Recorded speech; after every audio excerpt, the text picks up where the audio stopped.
I'd like to call the Smithfield Town Council meeting of Tuesday, March 17th, 2026 to order. Executive session, there were no votes taken. We'll start off with the prayer. The Father grant us grace and patience to listen with empathy and understanding to one another's perspectives. May our words be fulfilled with honesty as well as communicating. Guide us with thanks. Amen. Please rise to the salute to the flag.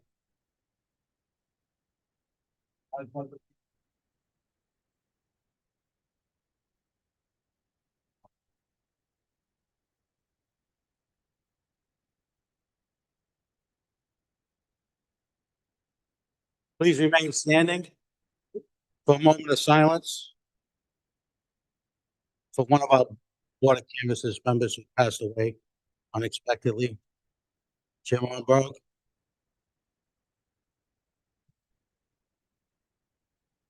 Thank you.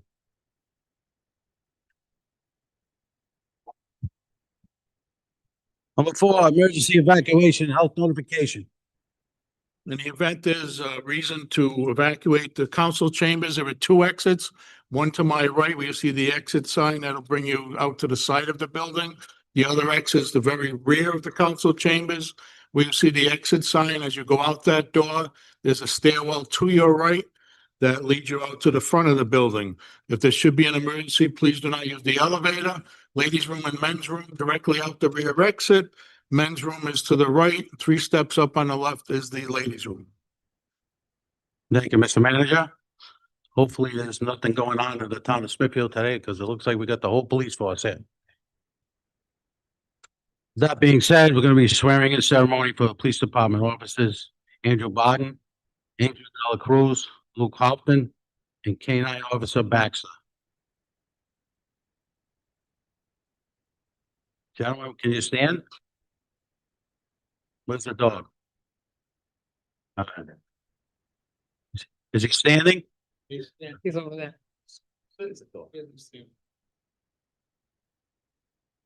Before we get to that, I have to publicly thank from the council the episode that we had last night in town with that young boy was missing. And we found him at 2:00 in the morning. Kudos to Baxter. I don't know why, Tom, you didn't give him the day off today, but I heard he did a fantastic job in finding that young man. So from all of us here on the council, thank you all, police, fire, and especially Todd Manny, who ran the operation. It was greatly appreciated. And I say it all the time, we have the best of the best in Smithfield. So thank you very much.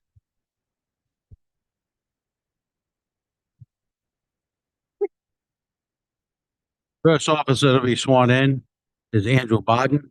Officer Barton graduated from Pontiac High School in 2006. He attended Rhode Island College in 2011. Officer Barton graduated from Rhode Island College with a Bachelor of Science degree in Community Health Education. Officer Barton graduated from Rhode Island Municipal Police Academy on May 24, 2024. In May 2025, he recently completed his one-year probationary period and is currently assigned to the 3rd shift. Mr. Manager, we just swear in Mr. Barton, please. Okay. Save time. At this time, I'd like to introduce Patrol Officer Angel Dela Cruz. Officer Dela Cruz graduated the Intech Academy 368 High School in 2010. Officer Dela Cruz attended the Community College of Rhode Island and graduated in 2017 with a liberal arts degree. Officer Dela Cruz continued the education at Southern New Hampshire University in 2023 and earned a Bachelor of Arts in Criminal Justice. Officer Dela Cruz graduated from Rhode Island Municipal Academy, Police Academy in 2023. He did 1 year of service as a police officer within Brown University Police Department before transferring to Smithfield Police Department. He recently completed his 1-year probationary period. He is currently assigned to 3rd shift. At this time, I'd like to introduce Patrolman Luke Hopton. Officer Hopton graduated from Portsmouth High School in 2012. Officer Hopton attended Community College of Rhode Island and graduated in 2025 with a liberal arts degree in general studies. He continued his education with Liberty University in 2018 and earned a Bachelor of Arts for history. Officer Hopton graduated in Rhode Island Municipal Police Academy in December 2024. In December 2025, he recently completed his one-year probationary period and currently assigned to the second shift. Finally, I'd like to introduce K-9 Baxter. He's a 2-year-old Czech Shepherd. He joined the department in September 25 and completed extensive training in the Rhode Island Department of Corrections and K-9 Academy. Together with his handler, Di, oh, Tom DiCristofaro, Baxter earned a certificate to the Northern American Police Work Dog Association in both narcotics detection and patrol work. We look forward to service of Baxter and will provide our community and wish him well with Officer Cristofaro a long and safe, healthy career. At this time, I would like the town manager, Robert Seltzer, to administer the oath. But before we get to that, Mr. Manager, I believe the Baxter jury people are here. Can you please stand, please? On behalf of the council, I would like to thank you for your extraordinary donation of funding for us to purchase this dog. And I'm glad they named the dog after you. Thank you so much for your support. Thank you. Town Manager?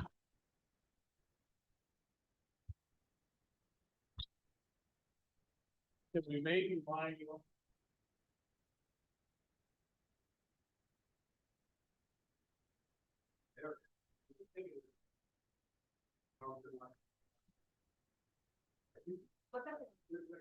So we swear in the 3 officers and the dog. I'm not sure how the dog's gonna respond. And I get the right to see who we want to raises for. So anyways. Gentlemen and dog. Please raise your right hand and right toe up. I'll raise the feet. Okay, thanks. Today. And repeat after me.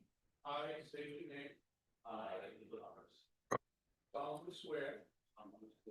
That I will support, preserve, and defend. The Constitution of the United States. And the state of Rhode Island. That I will execute my duties. As a permanent police officer. To the best of my ability. Faithfully and impartially. Enforcing all laws and ordinances. Jealously guarding the constitutional rights. Of all persons. And promptly obeying the orders. Of the officers appointed over me. All in accordance with. The rules and regulations.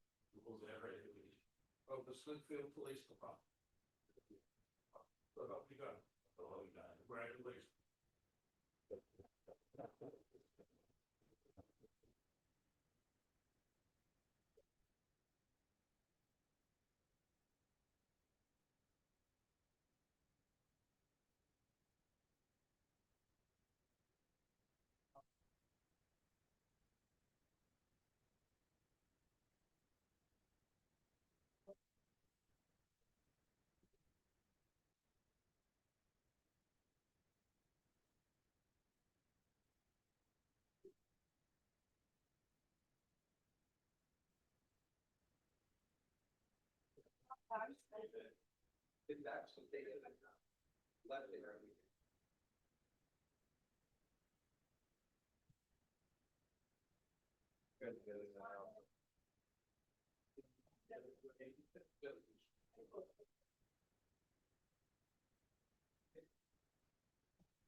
I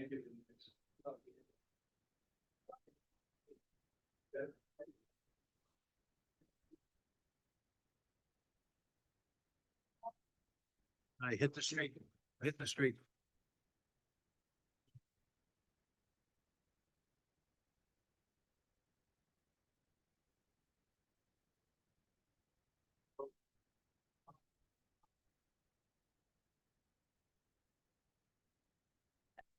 Oh wait, do yours, because you have.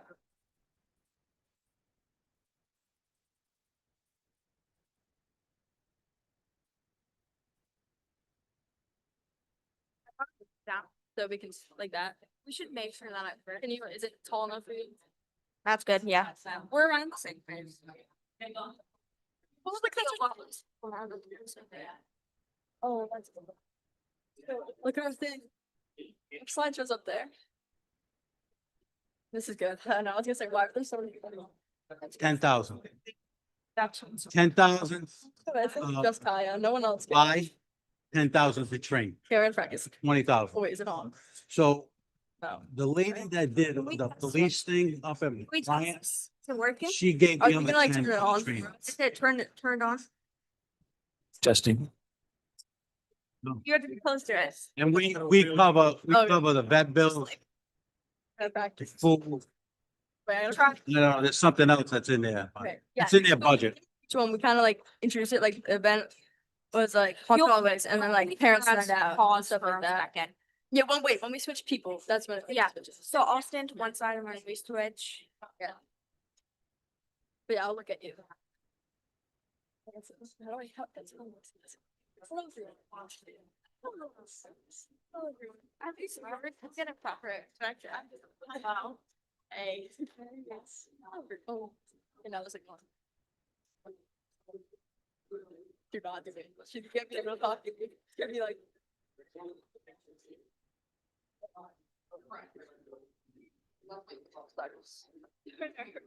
Hello, everyone. My name is Lily Case.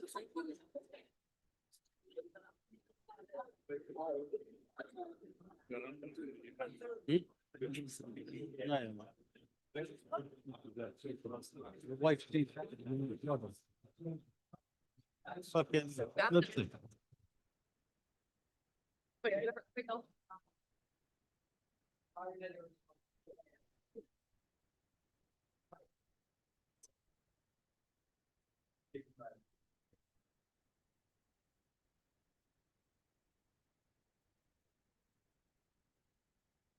Like to call the council meeting to order, please. Next on the agenda is a presentation by the Smithfield Youth Council. Ladies, can you please introduce yourselves? Hello, everyone. My name is Jillian Case, and I'm a member of the Smithfield Youth Council. Hello, I'm Audrey Levesque, and I'm also a member of the Smithfield Youth Council. We are here to tell you about some of the events we have organized and future plans we have for this year. The first event that was organized by the Smithfield Youth Council this year was Haunted Hallways. Haunted Hallways was a wonderful Halloween-themed event that was held at Smithfield High School on October 30th of 2025. The kids could show up anytime between 5 p.m. and 8 p.m. dressed up in a costume and walk around the hallways, stopping at the doors to trick or treat. The members of the Smithfield Youth Council and National Honor Society were able to creatively decorate their doors for the kids.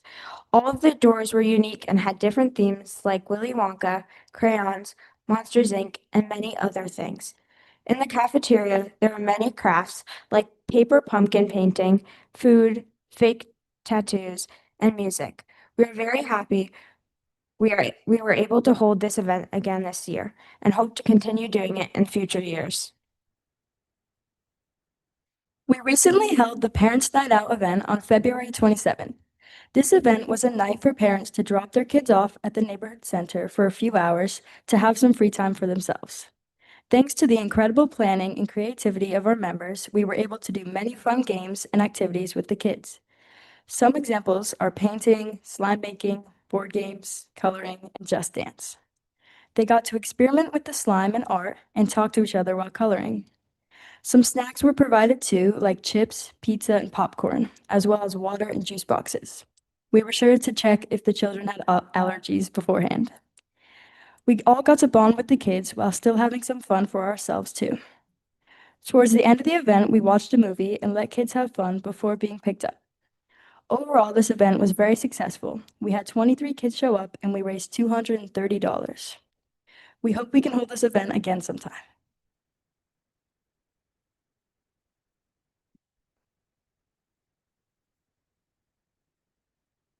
Our next event that we hosted was called Lucky Leprechaun. As some people may know, this event was hosted a couple years ago. This year, it was held at the Greenville Library on Saturday, March 14th. Lucky Leprechaun had a tremendous turnout this year with over 35 kids attending. This event was a fun experience for children ages 3 to 12 to make leprechaun traps for St. Patrick's Day. Thanks to both our Smithfield Youth Council members and the Greenville Library, we were able to collect many boxes, craft supplies, and many types of recyclable materials for the kids to build traps. With these materials, the kids were able to dream big and make many very different creative traps. Some kids crafted things like tunnels made of paper towel tubes, ladders made of popsicle sticks, gold balls made of styrofoam and wrapped in gold paper cloth, and even working foam and cardboard doors. We were very happy to be able to help the kids create the fun traps they had envisioned. Many of the parents helped accompany and create the traps with the kids too. We are very happy with the results of this event and hope that we will be able to continue hosting it in many upcoming years. This next event is one that we have planned for March 29th called Spring Thrifting Pop-Up. This event will be held at the Neighborhood Community Center from 11 a.m. to 2 p.m. We will be selling tables for $10 that you can reserve for the 4 hours. You can sell anything from jewelry to clothes to art. You get to choose your own prices to sell your things at and not lose any profits at all. Proceeds from the table fees will be donated to the Smithfield Neighbors Helping Neighbors organization. We think that it is a perfect way to earn some money, help a wonderful organization, and clean out your closet for spring. Thank you all so much for your time and have a wonderful rest of your night.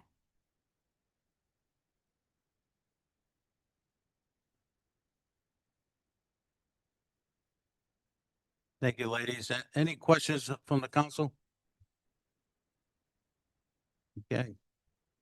Item number 6, minutes. Move the minutes of February 17, 2026, executive session held pursuant to Rhode Island General Laws 4265A1. Personnel, interview Patricia Williams, Donna Keegan, Patty Marassi, Michelle Rea, Paul McCarthy, as a possible appointment, reappointment to the town board or commission to discuss the status of an injury on-duty police officer, section 42465A, collective bargaining, discuss concern status, Smithfield Lodge, number 17, FOP, Smithfield Firefighters, IAFF, Local 2050, union contract negotiations to be approved and recorded as sealed. I'd like to entertain a motion. Have a second. Any discussion? Hearing none, all those in favor? Aye. Nays, ayes have it. Item B, move the minutes of February 17th, 2026, open session meeting to be approved as recorded. I'll entertain a motion. So moved. Have a second. Any discussion? Hearing none, all those in favor? Aye. Nays, ayes have it. Item C, move the minutes of March 3rd, 2026, open session meeting be approved as recorded. I'll entertain a motion. So moved. Have a second. Any discussion? Hearing none, all those in favor? Aye. Nays, ayes have it. Item number 7, consider, discuss, act upon a policy appointments and reappointments. There are none. Public hearings, there are none. Item number 9, licenses. Consider, discuss, act upon approving a renewal of 6 mobile food truck licenses as listed and applied, subject to compliance with all state regulations and local ordinances. Cedar and Spice, Northern Light Works, Palmonte, Paglerini 2000, Paglerini Brothers Ice Cream, TS 278. I'll entertain a motion. Motion to approve. Have a second. All those in favor? Aye. Aye. Nays, ayes have it. Item B, consider, discuss, act upon approving a one-day beer and wine license to the Smithfield Senior Center as follows: the St. Patrick's St. Joseph's Party held Wednesday, March 18th, 2026, from the hours of 12 to 3 p.m. I'll entertain a motion. Motion to approve. Have a second. Any discussion? Hearing none, all those in favor? Aye. Nays, ayes have it. Item C, Discuss act upon approving an annual renewal of one massage establishment license as applied, subject to compliance with all state regulations and local ordinances. Cologne McDermott. Motion to approve. Do I have a second? Any discussion? All in favor, signify by saying aye. Aye, nays, ayes have it. Item D, consider discuss act upon approving an annual renewal of one massage therapy license as applied, subject to compliance with all state regulations and local ordinances. Shalom McDermott, working as massage, Navy, and body work, 14 Cedar Swamp Road. I'll entertain a motion. Motion to approve. I have a second. Any discussion? Hearing none, all's in favor? Aye, nays, ayes have it. Item number 10, old business. Consider discuss act upon adopting a resolution in support of municipalities collaborating, renewing, and analyzing, responding to the 2024-2025 affordable housing law sponsored by Councilman Ionati, Council President, Council Vice President Angela Bovis, and Council Member Rachel Toppy. Who would like to go? Mr. President, this was before us, our last meeting, continued to this meeting. And as I indicated then, with this resolution, Smithfield joins other municipalities in seeking legal remedies to clarify the extent to which the new state laws impair home rule. As I said, despite the fact that the Constitution of Rhode Island and Smithfield's charter grant us the authority to govern local affairs, which include land use, zoning, and comprehensive planning, the General Assembly has been passing new housing laws over the past 2 years, which severely curtail local control over these areas. Now, while, Smithfield does recognize the need for increased housing, especially housing that's affordable, but these new laws provide a one-size-fits-all approach to development, which conflicts with our comprehensive plan, our zoning ordinances, our infrastructure capacity, and all of our environmental constraints here in Smithfield.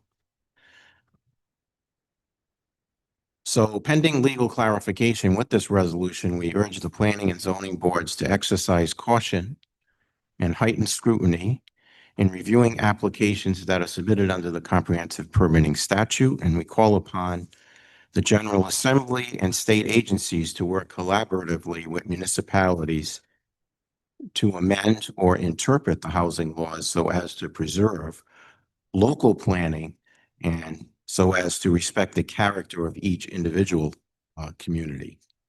Mr. President, I'll just make a statement that I didn't make last time. So I'm very pleased to be a sponsor of this important resolution this evening. I will also note that this is the first, we don't really do partisan things here, but sponsor wise, this is the first bipartisan sponsored item for as long as I've been on the council, since 2022. So I think that's pretty remarkable, although I know everybody supports this. This resolution came from and started with the Portsmouth Town Council and has passed in Tiverton, Hopkinton, Barville, and Bristol since. The Lincoln Town Council is also considering it this evening. The bottom line is that the state housing mandates are gradually crushing Smithfield's ability to control our own local zoning. Our planning and zoning boards are left with their hands tied in many cases, and it's just not right. I will share with you some key findings from the Smithfield Residential Housing Analysis Report compiled by our planning department. This is as of January 28th of this year. And I quote, "Development approvals have surged dramatically since 2023. The town approved 27 projects in the 2023 to 2026 period, which is 4 years, nearly matching the 22 projects approved in the entire 2007 to 2020 period, which is 14 years.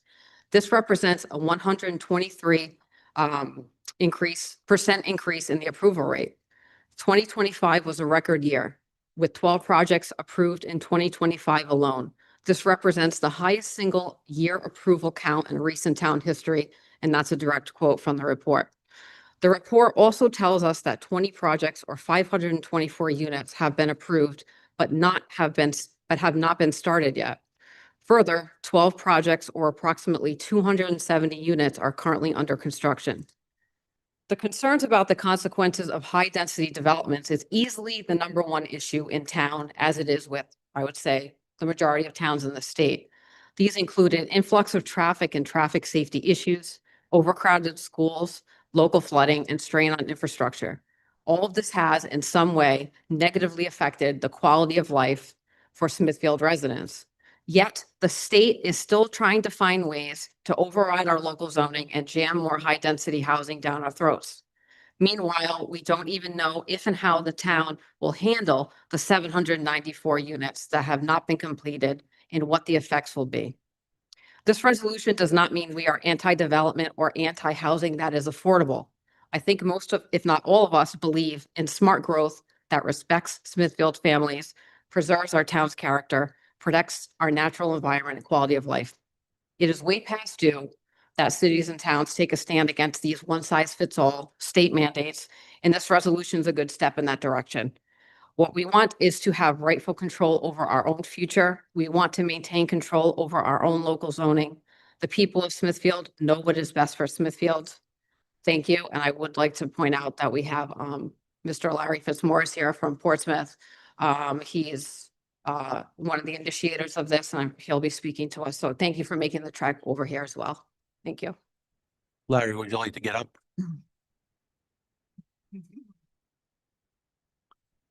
Thank you, Mr. President. I'm Larry Fitzmaurice from 50 Kristen Court in Portsmouth.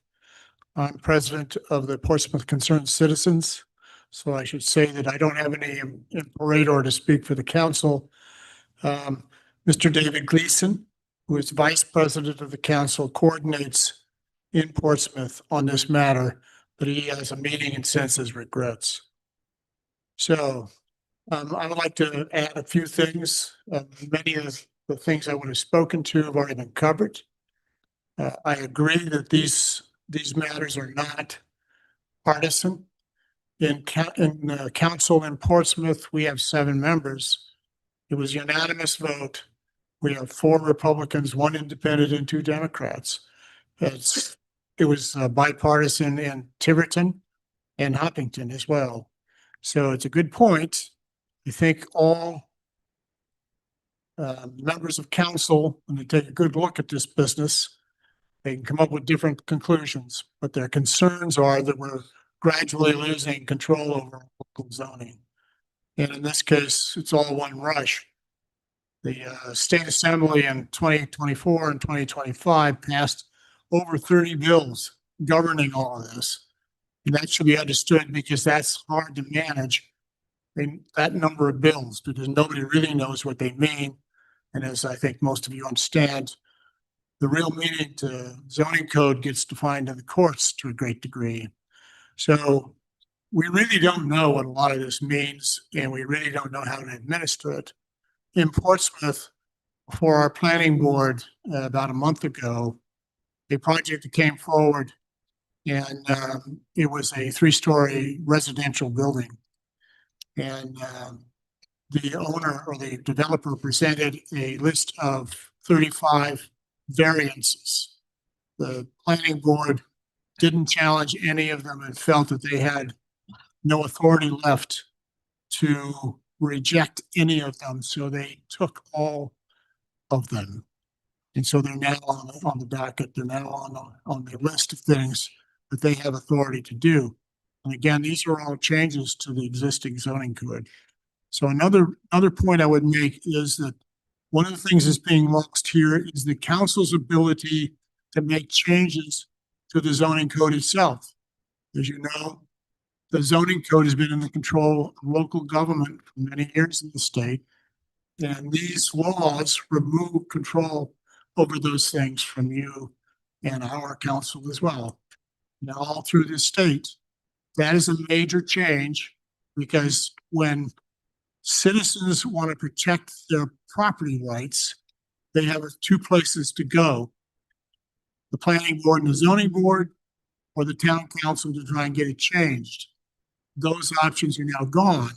So our citizens are now forced to be effective, have to go into Superior Court in a long and expensive process. The property decisions in the zoning, in the Superior Courts are taking as many as 2 years to resolve. We have one in Portsmouth that's still outstanding after 2 years.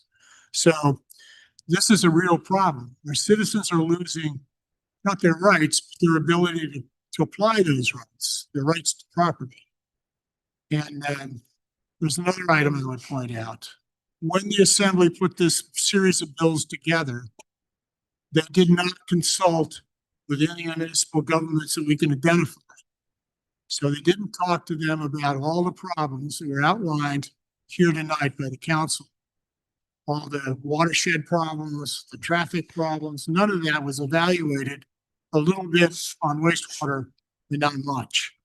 So they were applying this, as Mr. Iannotti said, one size fits all. And yet we have very different communities. Smithfield is a lot different than Portsmouth. And other communities don't resemble either any of us.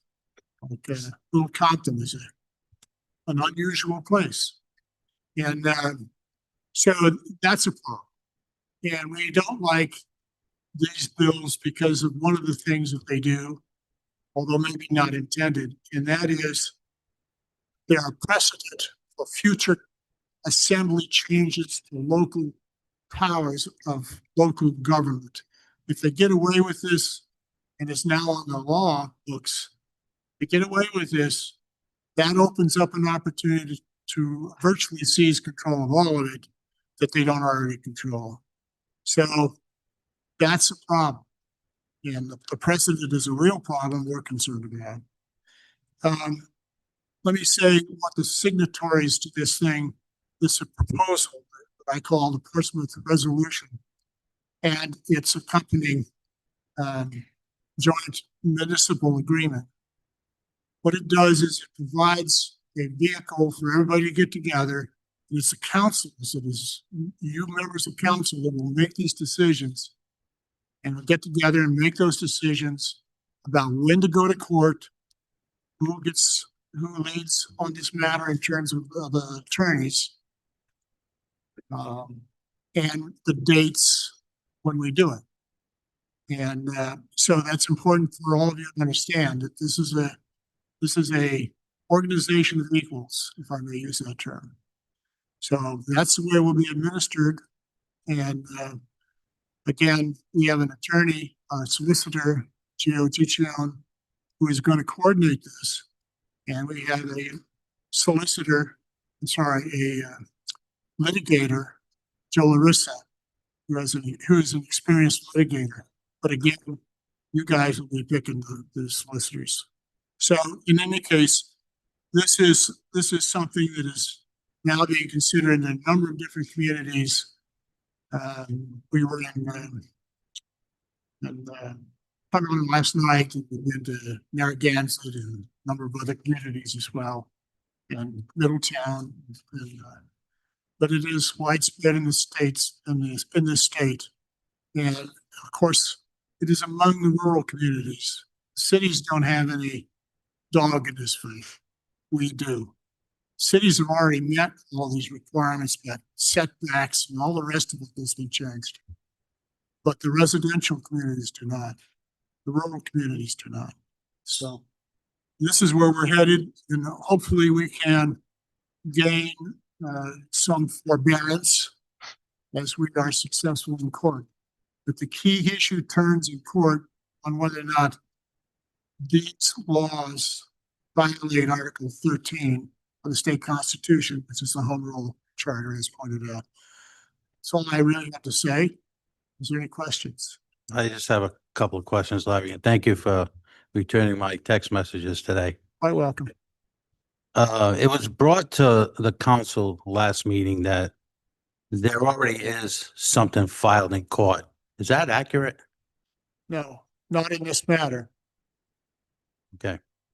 If in fact the council was to vote for this resolution, what would the cost be for the taxpayers of Smithfield? There's no cost, direct cost. There is the cost of litigation. It's one of the reasons why we like to have 10 communities, because we want to share the cost of that. But there is a cost of litigation. So if we accept the resolution, are we bound to go into this litigation? good question, and I don't know that I know the answer to that. My first impression is that That's different. if you vote to go into court, then you're gonna be obligated to the litigation share. But I don't know how they're gonna do this, because this is not my job. It's other people's. No, And- I think the resolution that we have before us states that, in furtherance of a collaborative approach, the town of Smithfield directs its town solicitor, in cooperation with the solicitor or solicitors of any other interested Rhode Island municipality willing to work cooperatively, to explore legal options to do a series of things. So we would be directing the solicitor to explore legal options. I think Does that have to come back to the council? it would have to come back to the council. The council would have to give its permission to actually enter litigation. That's my understanding. Thank you. There's a separate agreement that was sent over to us, I believe, as well. Yes, That sort of enters in a sense, right? Is not this, is separate from this. it's not really separate. What it is, Well- just where you sign up and swear you're gonna do this whole thing. So is there an existing memorandum of understanding amongst the communities that are already part of this group? No, sir. No? What Okay. you have is a resolution from Portsmouth and this joint municipal agreement. Right. Those are the only two documents. Shouldn't be anything. Any other questions? Mr. President, if I may, I feel like this might have spiraled a little bit. I think the purpose of this resolution, and I know why I put my name on this resolution, is to support our senator and reps on the bills that they're passing in the General Assembly to support Smithfield for various reasons regarding the housing issues. I don't want to be bound to litigation. I don't want to enter into lawsuits. I think the resolution is really to support the bills that they're putting into the State House. So if there's a cost that comes to this, I just want to be clear, there's no cost to this at this point. Is that correct? He said there's no cost, right? Okay. Not at this point. Not at this point. It would only be the cost of litigation if in a separate vote, we decided to enter litigation. And then the town, Smithfield will have to decide, okay, those different municipalities want to challenge different statutes. Smithfield might not want to challenge one, or may want to challenge one that another municipality. Our attorneys have looked through the list as best they can. And there's 7 bills. They're actually laws now, but they're listed as bills that are in the resolution from Portsmouth. So it's a good list. There's a good list there of what we think is important. Obviously, I don't think anybody wants to litigate all 35 of them or how many ever there are. And there's adding another 5 or 6 this year maybe, but it's not a reasonable thing to do, but we need to aim at what counts.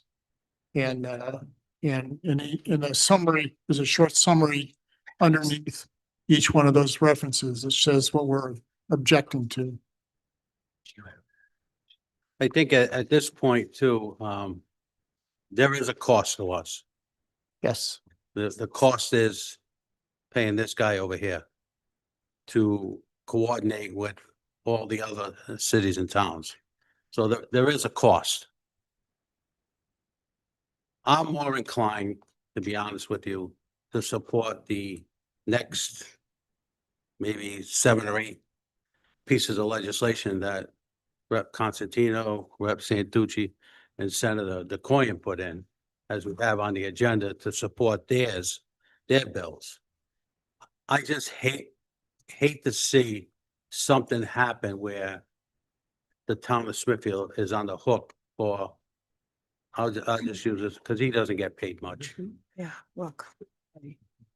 The amount of money that he has to, and time that he has to put into this, That's why if in fact it doesn't go anywhere. it's changed You know what I'm saying? into bills. I mean, I think all 5 of us here want it to stop. We get it. And let's say 1, 2, 3, 4, 5, 6, 7, we got 8 bills on. tonight to pass resolutions on. So I mean, I don't, I would love to support it, but there's too many open questions on who, what, where, when, funding wise. There's no concrete information. And somebody at the last meeting testified that you guys had filed an injunction in Superior Court. So, and you just clarified that, you didn't do that. No, we don't. So there's some misinformation being passed around. But there is an intent, at least as a planning aspect, to going into Superior Court and asking for an injunction Right. against the existing bills. But they testified that you already had done that. And I asked the Oh, okay. solicitor to check Yeah. and he said, no. I just want to make clear that that's Right. part of the intent here, Yeah. long term. Anyone else? Well, we're already in court. We have two cases that have been appealed from the planning board on the comprehensive permit statute. So we're already spending a lot of money on litigation that we probably could be spending on affordable housing, which is the ironic thing that we're faced with because of the General Assembly's actions. So I think it would be worth it. I think the cost would be de minimis for Mr. Galone to simply make an inquiry as to what the plans are for the litigation and for the council to make a decision as to whether that's something we would want to support or not. And I think that's all this resolution requires is for him to make an inquiry. So I will support the resolution. I think that we need desperately to collaborate with other cities and towns. We're not going to be able to, fight against this all by ourselves here in Smithfield. We have to collaborate. We have to work together with other communities that are in similar situations that we are in order to be successful. Otherwise, we're just washing our hands of the whole problem. So I think it's very, very important that we support resolutions such as this one. I agree, and I would point out again that the assembly passed all these bills without any public discussion, without any attempt to consult with local governments. And from my point of view, which may differ from many, they're not going to be willing to talk about any of this. So again, to confirm, this is just saying you can go ahead and look. What if how much did we budget for legal anyway? Well, why don't we just remove that provision from the resolution Well, I think that's part of the whole point of the resolution. to incur legal fees? That's not the point of the resolution. That's No. what I said. I think I want him to look at what other communities are doing. I think that's important. We need to know that. We need to know what other communities are doing in order to deal with this. You don't have to have input. Well, I think that we get a lot more insight from the solicitor and talking to other solicitors, talking to The different types of people all over the state. I don't need Anthony to call and figure out what's. God bless you. I can do that. You're a smart guy, Mike. You can do it.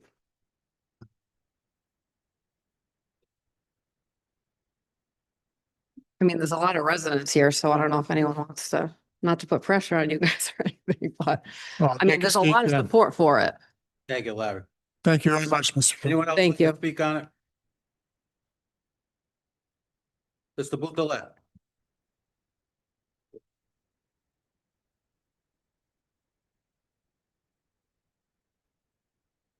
Kevin Booth, Lime Rock Road. I really don't know about the politics of all this thing and how it works. I do know we have to band together on this. There's a few people in the State House, they're destroying our state. I've talked to the League of Cities and Towns. It's going nowhere there. Okay, now I would think personally, that's where it should start, with all these towns getting together. It's going nowhere there. I've talked to Randy about it, and he says, well, we meet once a month. Well, what does that mean? It doesn't mean anything. It's going nowhere. I don't know, like, again, I don't know the politics of this, but all I know is we have to do something. We have to band together and we have to stop this before our state is destroyed. Well, I think we are doing something, Kevin. Oh, I know think we are. The next 8 items Exactly, I understand. with And again, I our don't guys understand the put- politics of it all, and I say that, how it's all works, but we have to do something. Thank you.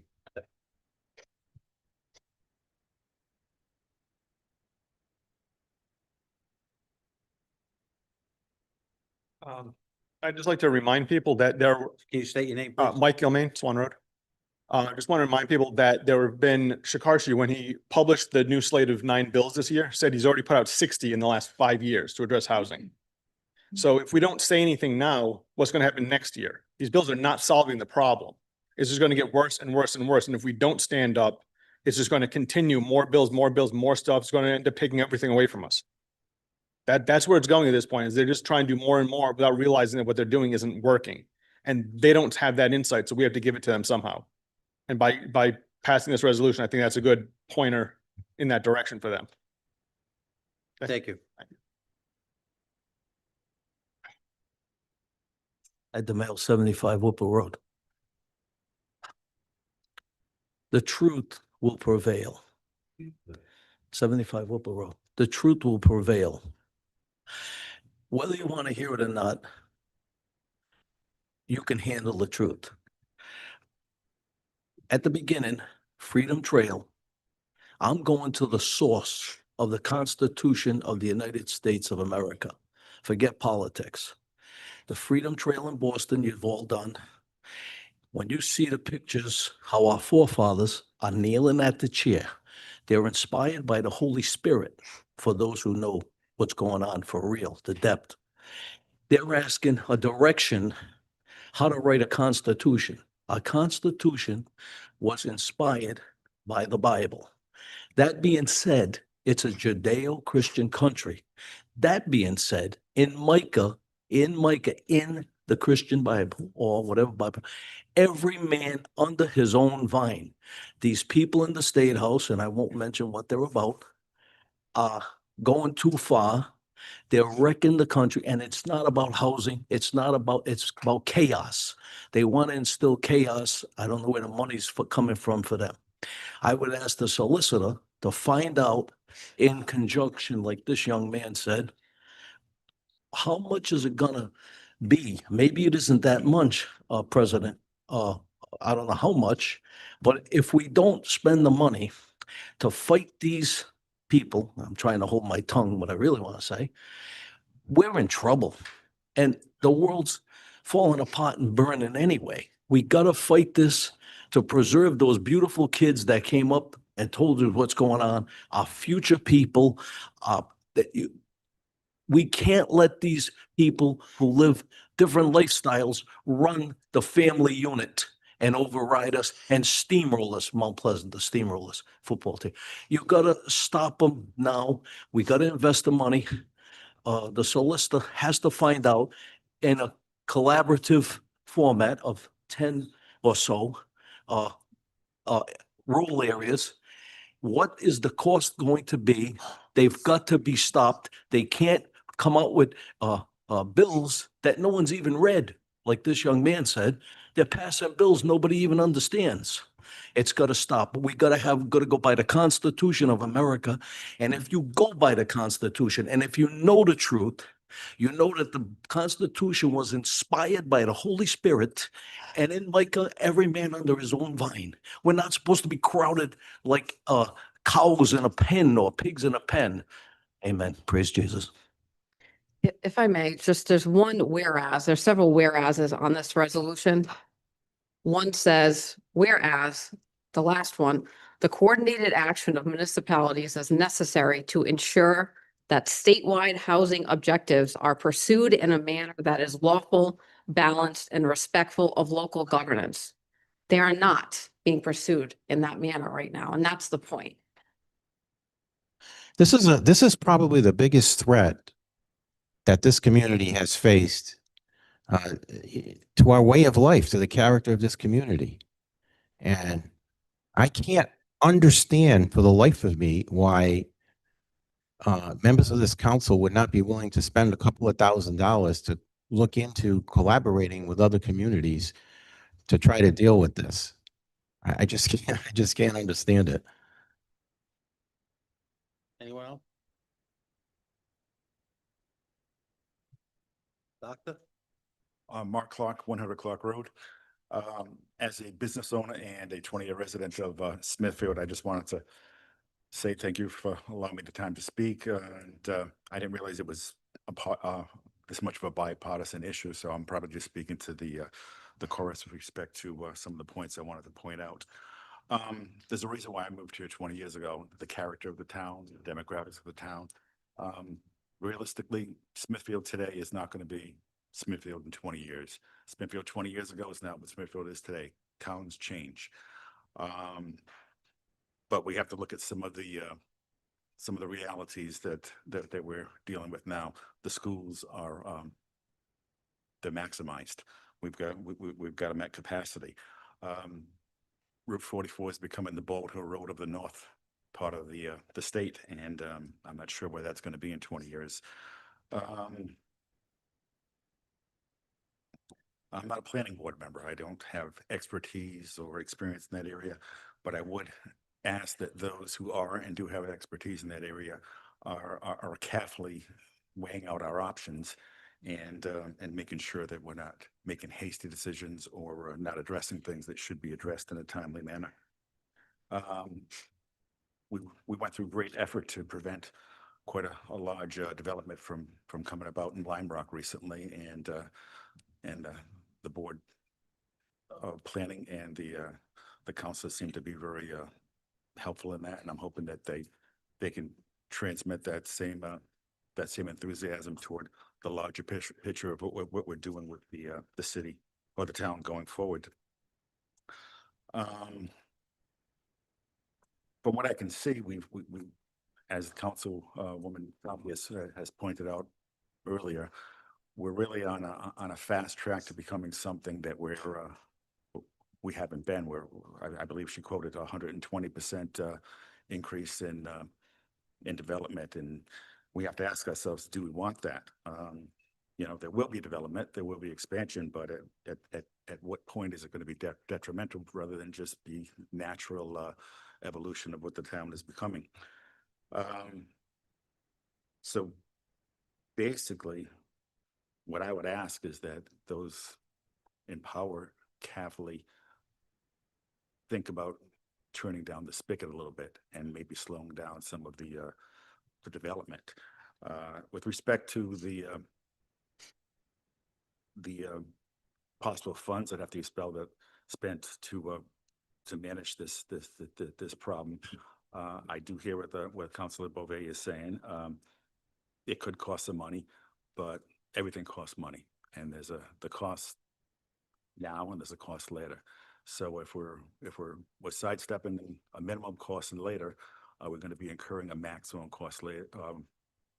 If we're sidestepping a minimum cost now, are we going to be encountering a major cost down the line because we didn't act early? That's all I have. Thank you. Larry, would you mind coming up for one side? I have one question. In any other cities and towns, have they made amendments to the resolution or passed as is? No, not to my knowledge, which means I've read through most of them. But I wasn't wasn't checking them word for word. But as far as I can see, when I reviewed them, they're all consistent. Now, we haven't seen the one from Bristol yet, because they did that last week. So we'll get that in the mail sometime in the coming days. So I know I'm qualifying it, but I want to make sure that you understand I've read 4 of the 5. Obviously, I'm familiar with the one from Portsmouth. Here's why I'm asking this question. I could support this here if we put a line in, and it's not just we think. I would like to put something in there that says, when in fact this is all taken care of. It has to come back to the council. I didn't see that in there. Maybe I'm missing something. Has to come back for the council for a vote on expenditures. Clarify that for us. Legally, it would, the town council would have to authorize any litigation. Well, that's the question that I had was if we accept this, does that mean we're in it? And the cost is, and some people say yes, some people say no. You're not in it till, Well, if we vote to say we're accepting it. Right? And you contact the lawyers, like you said, for the cost. It would have to come back, mandatorily have to come back. if there's some sort of Well, agreement that's right. being put together amongst all these municipalities, it would have to come back to the council for them to approve. The spending. Whatever agreement they have to work together and collaborate relative to these laws, relative to these issues. Now, that's my understanding, sir. We're actually going to meet with the two solicitors on Friday at 6:30. And I'm happy to carry a question from you if you wish to those solicitors and they can respond. Is there a working memorandum of agreement outside of this resolution? No, sir, No, there's nothing yet? no. There's But a, again, that's up to the councils and that have joined up. there's a joint municipal statement that we have here. Yeah, but that's not a working document. It is a, what do you mean by working document? A This is what legal we, Working document, that's the- what he's asking. he's at, It's not, whatever. it's not, no. Well, that's correct. That's, but we were sent this prior to, which is saying the municipality is going to sign on, et cetera. I sent it to you Yeah, that. just now. But, okay. That's not a consideration. Right. That's correct. Exactly. It's, This is that's just a separate. resolution. So, Mr. President, it sounds like there's assurances that we're not going to just be entering into litigation and, You can't. right. It would come back to us regardless for us to make determinations at that point, whether it's something we want to get involved in or not. Yeah, I just want to make sure. Yeah, I think I'm that's not fair. Voting for something, then next week they come and they say they need a check for 50 grand. That's fair. I just want to make sure. All right, 75 grand. No, All right, 100 grand.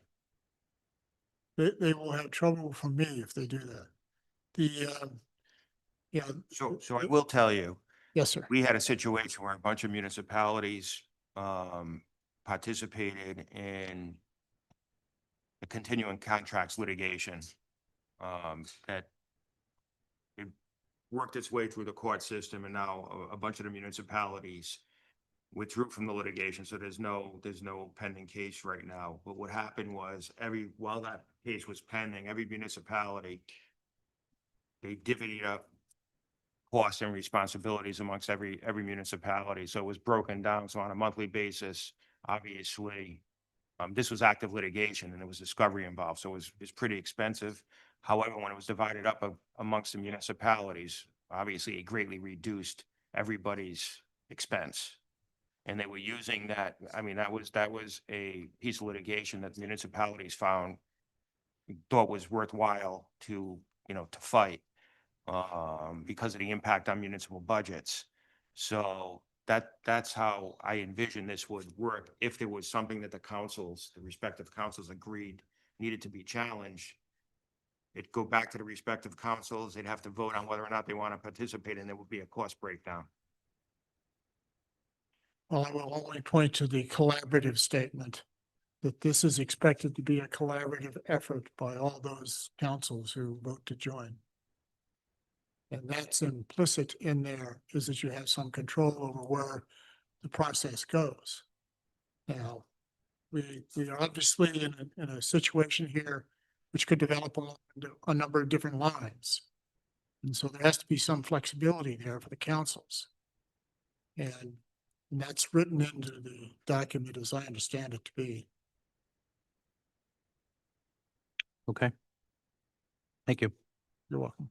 Mike? Want to move it? I move passage of, oops. Question. My name is Kathy Lerner. I live in Smithfield. I have a quick question. Are we doing either or? Are we either passing the resolution today with all of your approval? Or are we waiting to discuss and collaborate with the other towns that feel as though they're being pressured by the state government? Is it either or? No. So today, That's- we're talking about the resolution Resolution. that was presented. Mhm. Okay. And your comment, sir, thank you very much for coming up in the evening, is talking about another topic about participating as a collaborative of other towns. Is that correct? So today's agenda is A and his is B. Is that correct? No. No, the resolutions are very similar. The only difference in ours is, we, just put 2025 Okay. affordable housing laws rather than list Right. them all. So the question then becomes money? Is it really money? Or is it really standing up for what this town charter has been? And at that point, we will eventually lose all the money if we don't invest today. You get what you don't pay for. Unfortunately, that is a true statement, but sometimes we don't think about it that way. And investing with the solicitor or the group is money well spent. Otherwise, what are we going to have here in Smithfield? And so thank you for your time and your support. Thank you. Mr. President, if I may. So just so everybody knows and understands, so this is a resolution. But immediately following that, there's absolutely substance that there's bills that are being filed, that have been filed at the General Assembly that acts on everything that this thing talks about. This is just a resolution, means nothing. That all that's coming up, we can act on it. We can tell our legislators who are sitting right there, who we have discussions with all the time, hey, that's what we're talking about. All that stuff's in pending legislation. So you can pass this resolution, pat yourself on the back. But what's really important is the stuff under new business that's coming up. What this resolution does, for the first time, we are actually voting to look into collaboration with other cities and towns. And that's what it's going to take to deal with this problem. It's going to take all of the above. It's going to take that and the bills that we're going to be voting on, supporting tonight that have been introduced by our legislators. It's going to take all of the above approach because this is a very difficult problem. It's very difficult it's going to be very difficult to get the legislature to give us relief in this matter. Mike, call the vote. I think Move to approve the resolution. Any more discussion? Hearing none, all those in favor? Aye. Nays? Ayes have it. Thank you.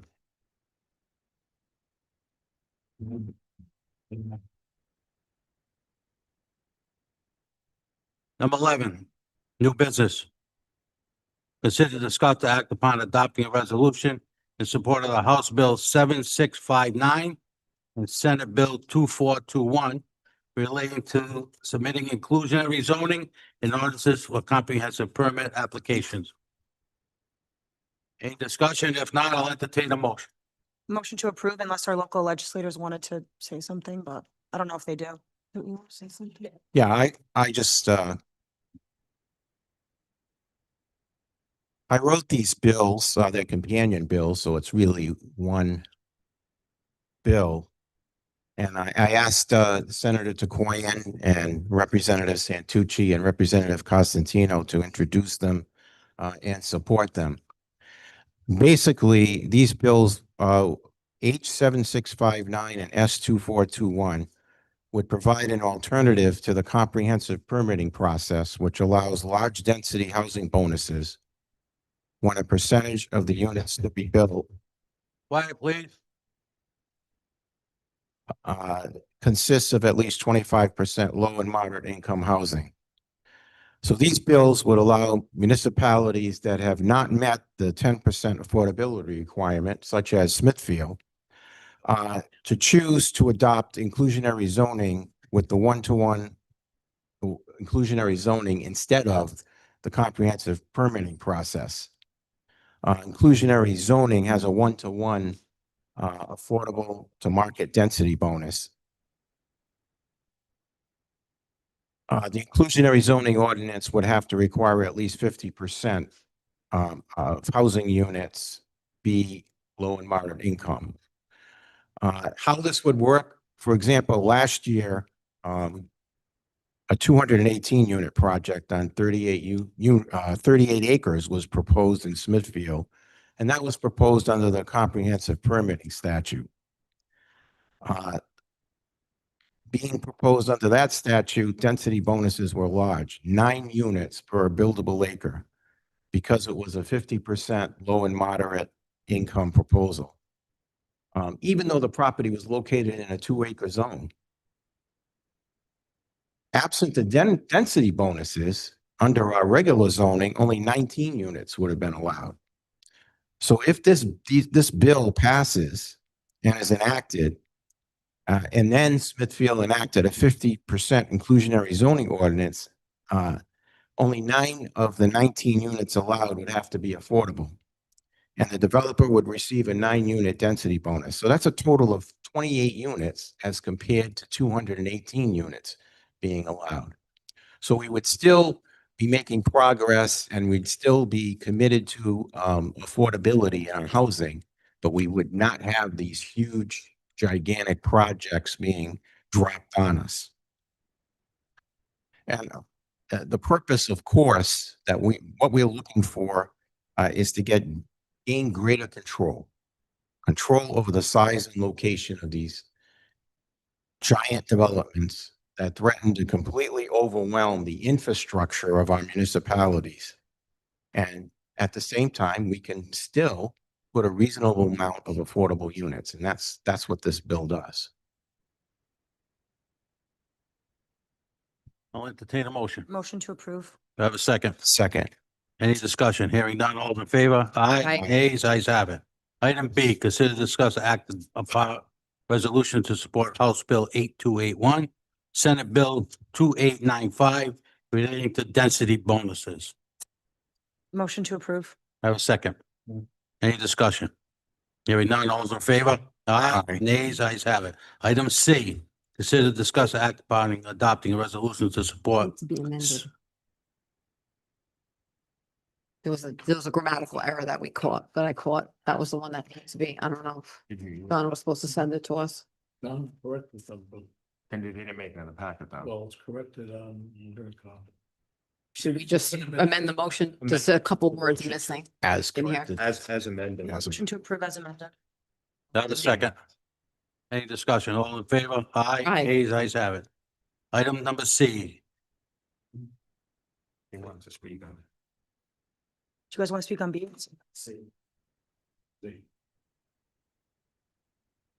what did you want to speak on, Senator?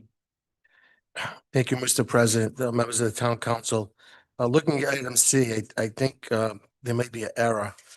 The House bill is not listed in the agenda. The Senate Bill 2917 is listed. The companion bill would be H 8278. 8278. H as in Henry 8278. So Okay. I indulge you to make that amendment to include that bill in that. Yeah, we can amend that. statute. Thank you. Thank you. Consider discuss act upon adopting a resolution in support of Senate Bill 2917 and House Bill 8278 related to manufactured homes being counted as affordable housing. Motion to approve as amended. Second. Any discussion? Hearing none, all those in favor? Aye. Nays, ayes have it.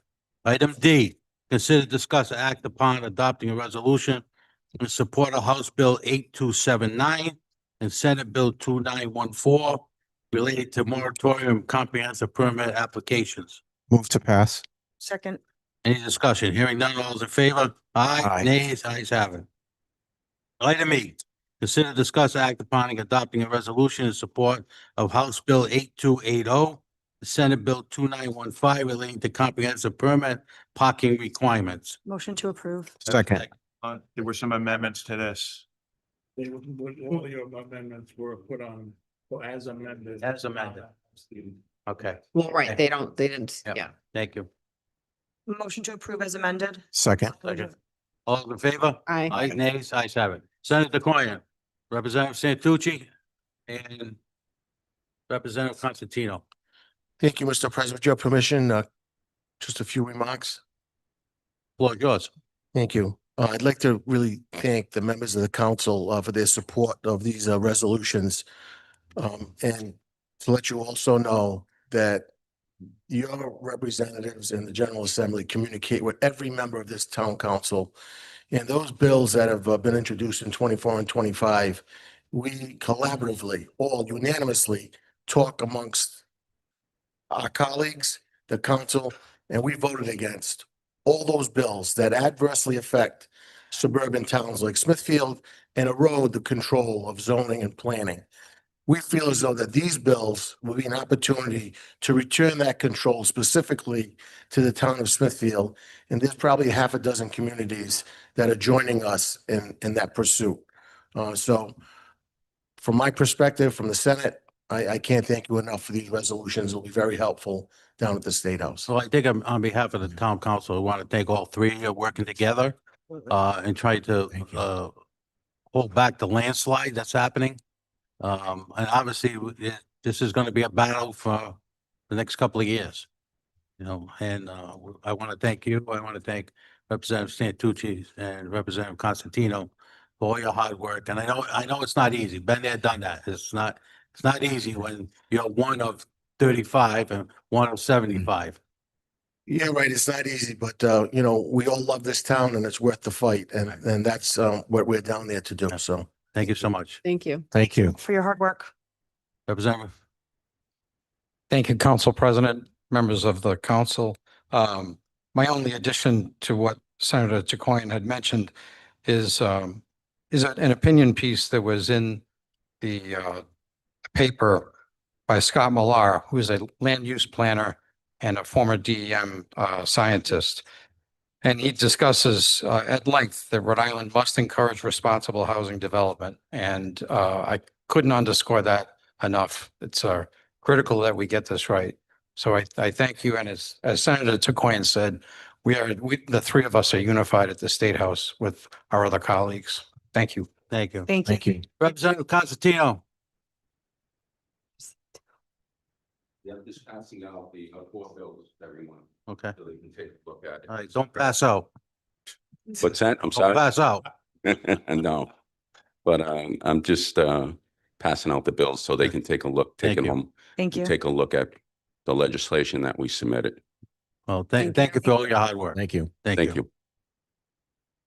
Item F, consider discuss act upon a proclamation to declare the month of May 2026 as Building Safety Month for the town of Smithfield. I'll entertain a motion. So moved. Have a second. Any discussion? Hearing none, all in favor? Nays, ayes have it. Item G, consider discuss act upon authorizing a resolution to adopt the town of Smithfield Hazards Mitigation Plan. Yes. Chief Manny. Commissioner, how are you? Good. Mr. President, honorable members of the council, Mr. Manager, I'm Todd Mann, I'm the Director of Emergency Management. And I come before you tonight to ask the council's consideration in adopting a resolution to approve the Smithfield Hazard Mitigation Program, Hazard Mitigation Plan, which has met all the requirements set forth by the Rhode Island Emergency Management Agency and the Federal Emergency Management Agency. The purpose of this plan is to pre-identify areas or vulnerabilities within the town that oftentimes suffer recurring loss due to a variety of natural disasters. But in reality, it's flooding. Rhode Island's #1 natural hazard, Smithfield's #1 natural hazard is flooding. The concept of this plan is to make long-term repairs, to take other steps to prevent the repetitive loss. The plan can help direct the town's capital improvement plan, as well as opening up new funding sources through different means from future grants. I'd like to thank the town manager and the group of department heads and some citizens who sat on our committee to identify the hazards within the town of Smithfield and who supported the development of this plan. And I look forward to any questions that you may have this evening. Any questions of the commissioner? On page 2-4, you list the dams.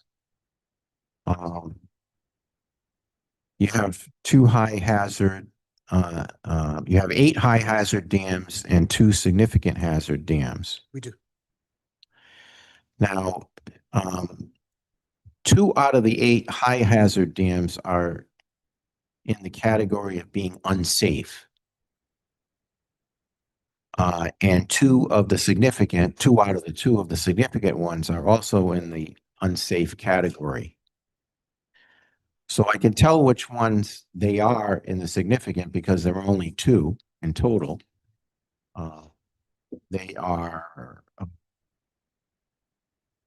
Hawkins Pond and Stillwater Pond.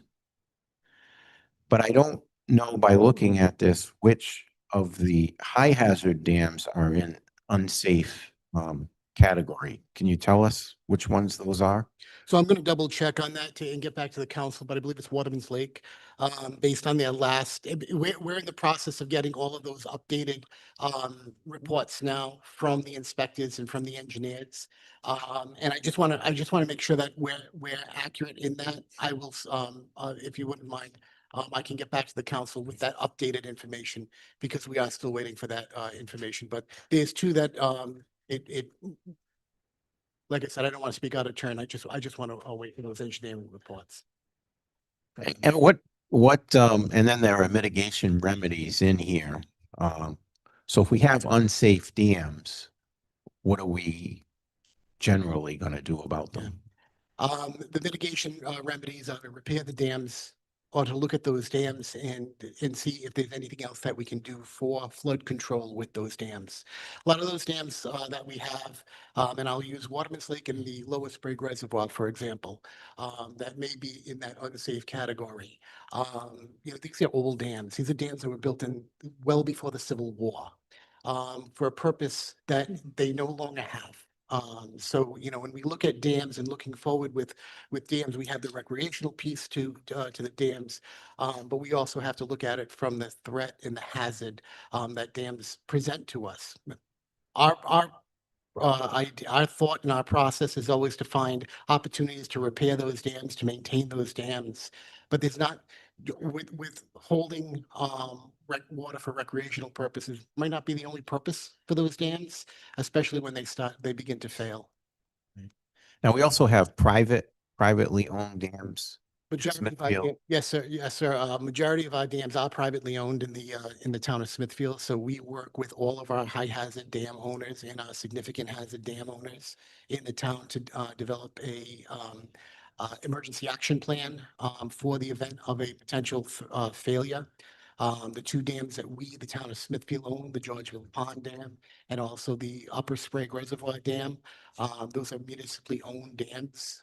So they're supported in terms of the planning process and the construction process by our town engineer and our Department of Public Works. They'll mow them and things like that. So, we can work to maintain those dams, but the smaller dams and the other high hazard dams that we have in the town, the significant hazard dams and also the high hazard dams, they have to be maintained by law by those owners. And but the town assists them in maintaining them? To a degree, for example, we'll do all the emergency planning for them. We don't charge back anything to those dam owners. But when it comes to moving, anything that would cost money or cost, the town an amount of money, unless it's for the immediate safety of the public, to ensure the immediate safety of the public, there isn't much that we do. We don't mow private dams or anything like that. Mike, if I may, just the Rhode Island Infrastructure Bank has a division that those private dams can go in and apply for the money and get low and no interest loans. I believe that was done, Slacks, and they did theirs, and there was one other one. So I believe that program, I'll check on it, but I believe that program's still active. Yeah, I think I've been looking at the Lower Sprague because the dam owners there have expressed an interest in town assistance in getting some kind of a loan assistance to repair that particular dam. And we're always going to be on the side of of ensuring the public safety from emergency management, but our reach stops there. And we really need to have the council, make those decisions as to how deep you want to get involved with those certain dams. Any other questions? Hearing none, I'll entertain a motion. Second. Any more discussion? Hearing none, all those in favor? Aye. Nays, ayes have it. Thank you, Thank you so much. Commissioner. Item H, consider to discuss act upon approving a fee schedule for East Smithfield Neighborhood Center. Mr. Manager. Council members, what you have in front of you is I did a breakdown from daytime hours versus nighttime hours. Then you'll notice there's 3 categories: civic event, non-civic.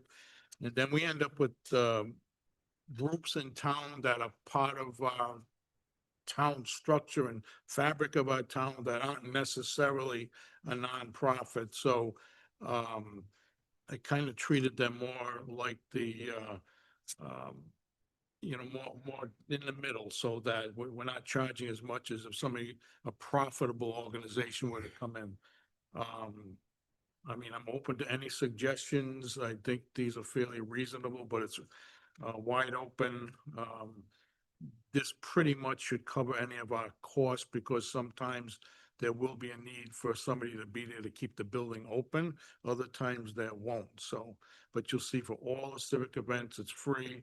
And your non-civic would be like your profits. And then, I kind of listed condominium associations, political groups, business groups that are part of supporting Smithfield. Those type of groups would be those non-civic, but are not non-profit in nature. So, Any questions from the council? Yeah, I'm not sure that like condominium associations, political groups, business groups supporting Smithfield, these are all Smithfield residents. I don't see them being profit-making enterprises like a condominium association or, a political party. Business groups are more like a business association. right. So would those be exempt from the fees, or are you including those in the fees? If you look at the example down, those not non-for-profits, I'm including them as the in-between fee, not free. Also, if a group wants the building at night, are there extra costs involved? Do we have to have a custodian Technically, there? there is. It depends who the group is. So if for example, Bob Kane was here with the teen group that he runs, and he would be there. So there's no, that's part of his salary, versus somebody wants to use it for the evening and we got to have somebody come in and keep the building open and, be there, a responsible person for the town. Yeah, I think that should make a difference in the fee schedule, if there's any cost to the town. And I don't think these groups should be included in the fees, like condo association, a political group. So those are the 2 things that stood out to me. And I understand that this has to be done by ordinance. Is that true? By We what? can't vote on this. Is If that you were right? gonna do a fee schedule for all municipal buildings, I would do it by way of ordinance. Can we do one for this particular building without? Yeah. Yeah. Yeah, I would like to continue this and take a closer look at it for some of these groups. And see if Well, right now we have Frank is actually here right now. So they utilize whatever schedule you set up with Bobby. And we're charging $100 for the evening. So I would agree with Councilman Ionati, with several of what he said, several items. But I would also like to just get a little more information. It's a good start, but like what are the monthly expenses to keep the center open? How does this offset that? I'd like to know that type of information, more of a robust policy, like exactly like what he was saying. Who's gonna stay there at night to lock the doors on certain nights, et cetera.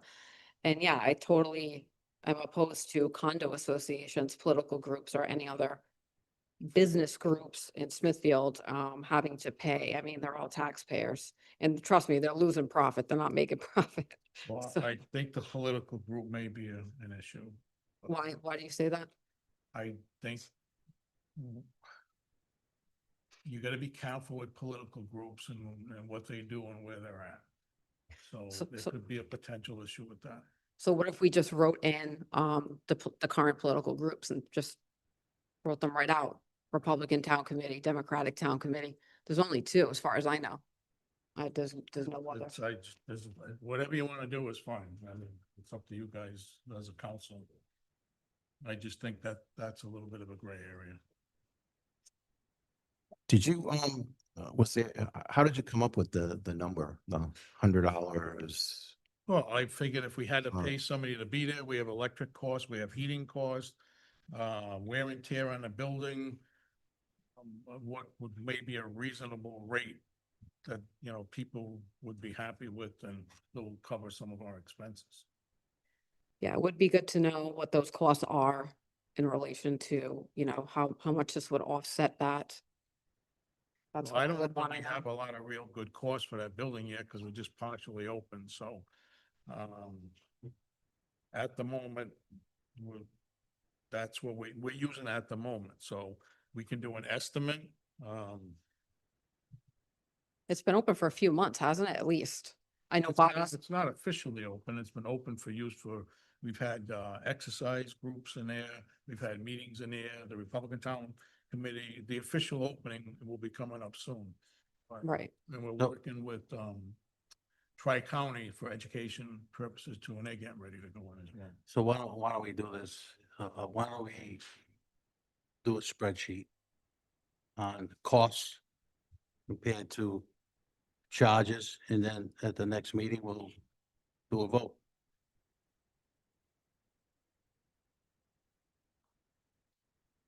Well, right now we got the I charge. know you only can estimate because it's only been open for a couple of months, you know. You don't know what the summer months are gonna be and how much the electric bill is gonna Yeah. be. So I mean, you gotta just, You could push this aside 6 months.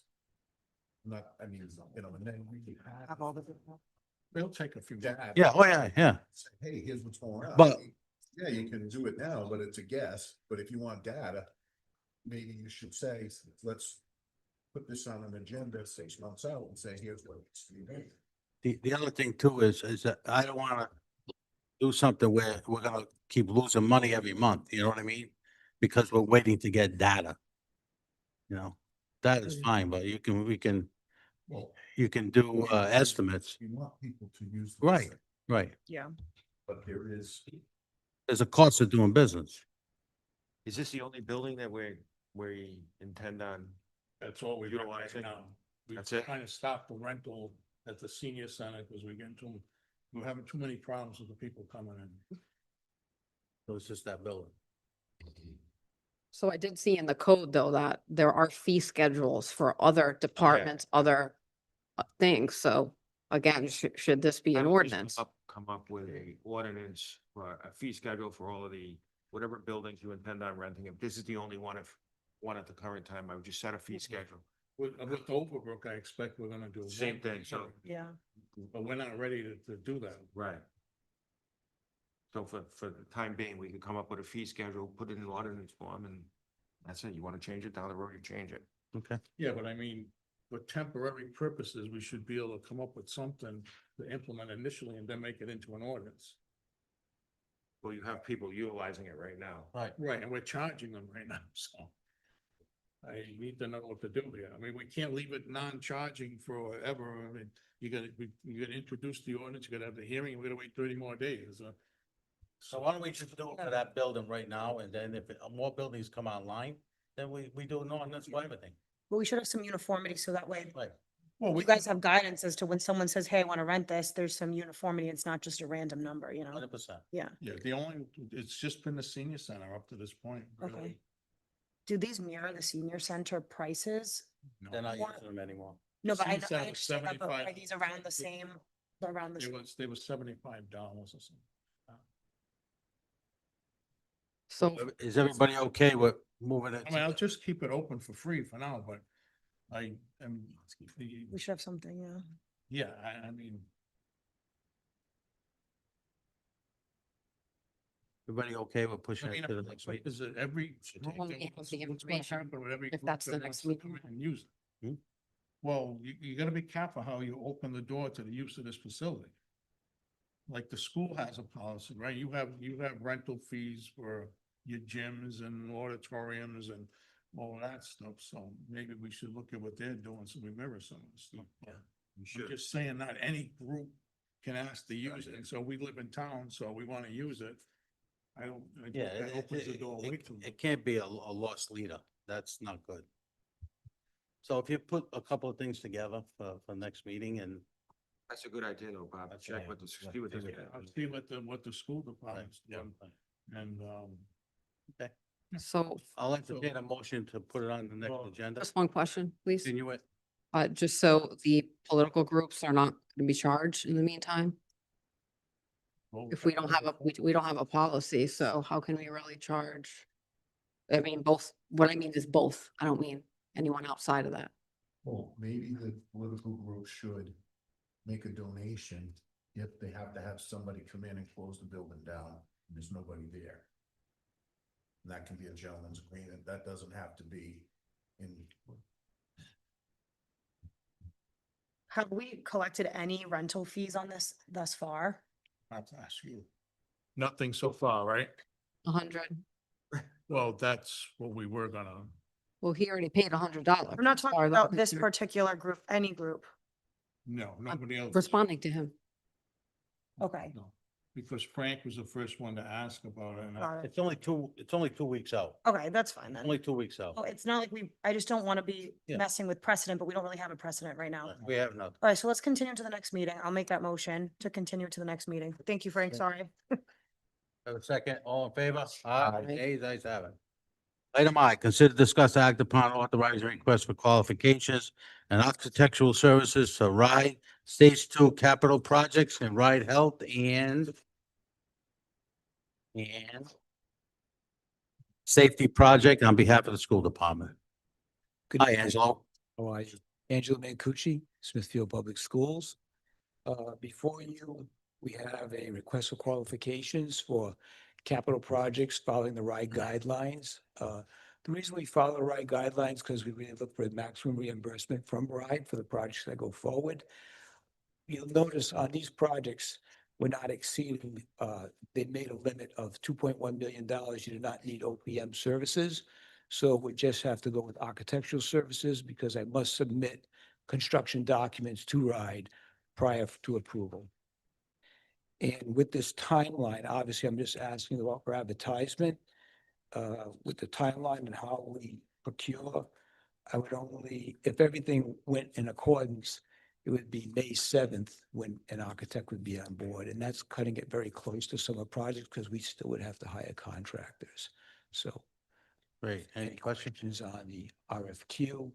And it is a request for qualifications because normally with an architectural firm, you want to get the most qualified, you want to interview, then you want to negotiate the price with the architectural firm, not a set price, you negotiate. Great. If I recall on these projects, the funds for the architect and the project manager come out of the school fund balance, and then project itself, the funds come out of the town's capital fund. Is that how it works? That is factual. And there would be no, just for a point of clarification, there's only architectural services, no OPM services associated with these projects because they were under $2.1 million.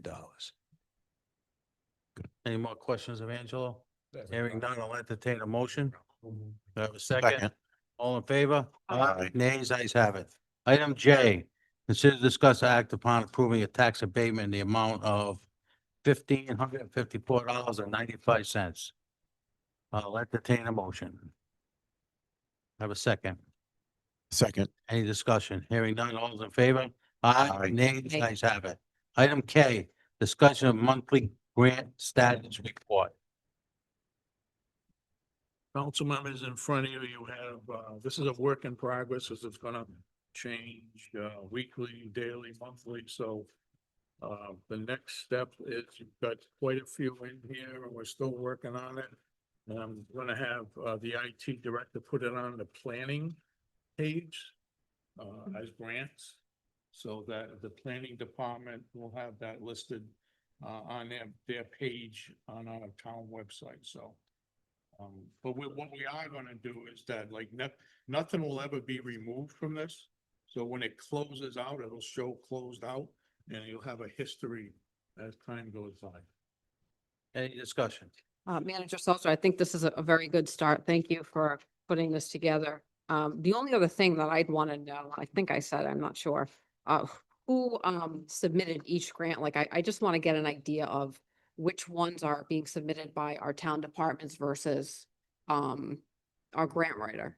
That's all. That's Maybe we add a different column, so. another column. Yes, like some of them are in collaboration. We Yeah, work they could be- together on them, then I know there's one that Vin and I have been working on.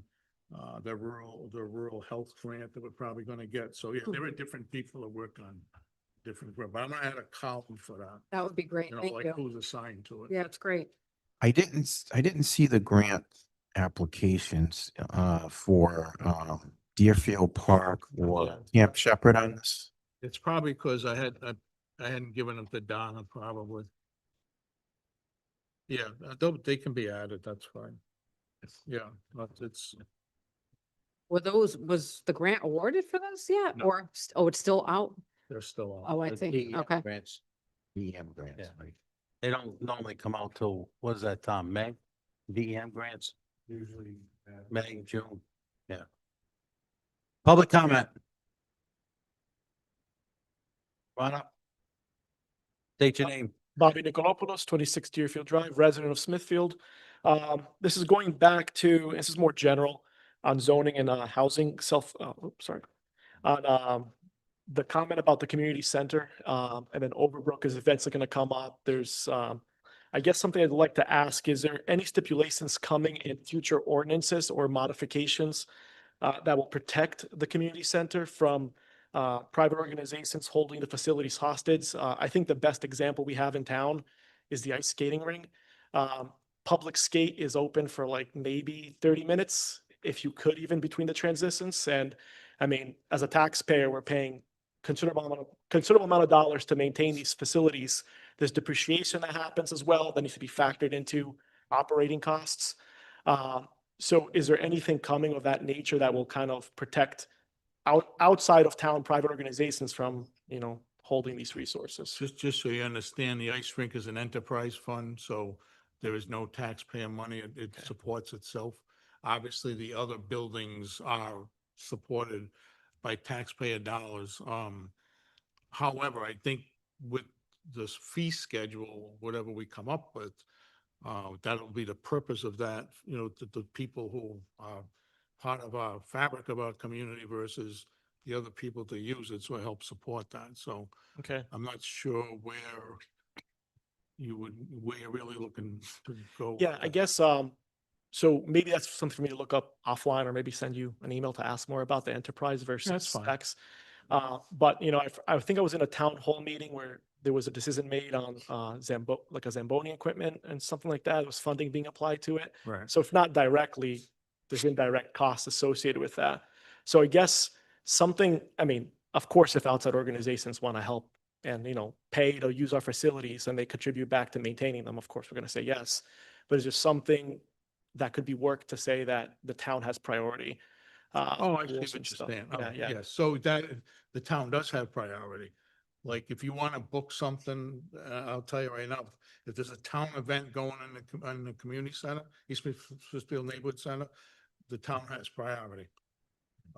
That's kind of like a standard thing. As far as the ice rink, it depends upon ice availability.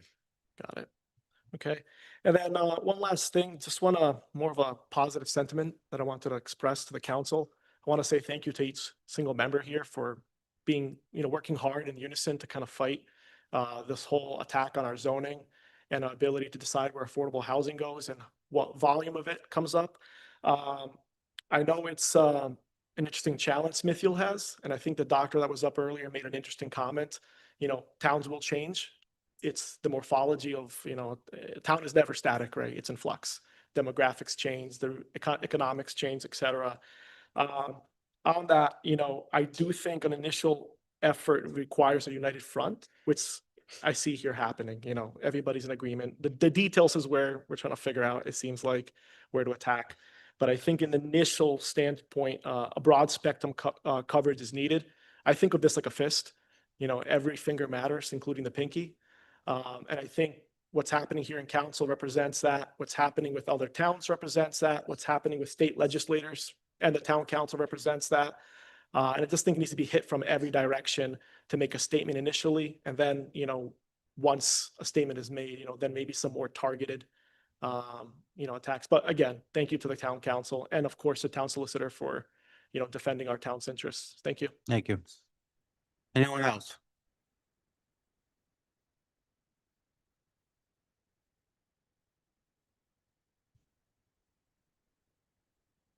Good evening, members of the council. My name is Ryan Palumbo. I am a landowner in the town of Smithfield. My family, the Palumbo family, as well as the Branca family, owns a assemblage of land behind the Fidelity campus between Route 7 and Route 116. We have obviously plans to develop these lots at some point in the future. But recently, obviously, it came to our attention and yours, the recent article in the Providence Journal and certain social media posts spreading awareness, which is great for what our intentions are for this project. But right now, today, all this land is zoned as for a business park. It was designated by the town several years ago for that exact use. I wanted to simply come here just to introduce myself. There were a lot of comments and feedback along the narrative out there about what we were planning to do specifically along the routes of a data center. It is true that a data center was one of several concepts being considered as part of a larger business park. And the only reason that this council in this town has not heard much of it yet is because it is truly just a concept. So I wanted again to introduce myself, my family, and let you know that at some point in the future, we will be in front of you to talk about that business park.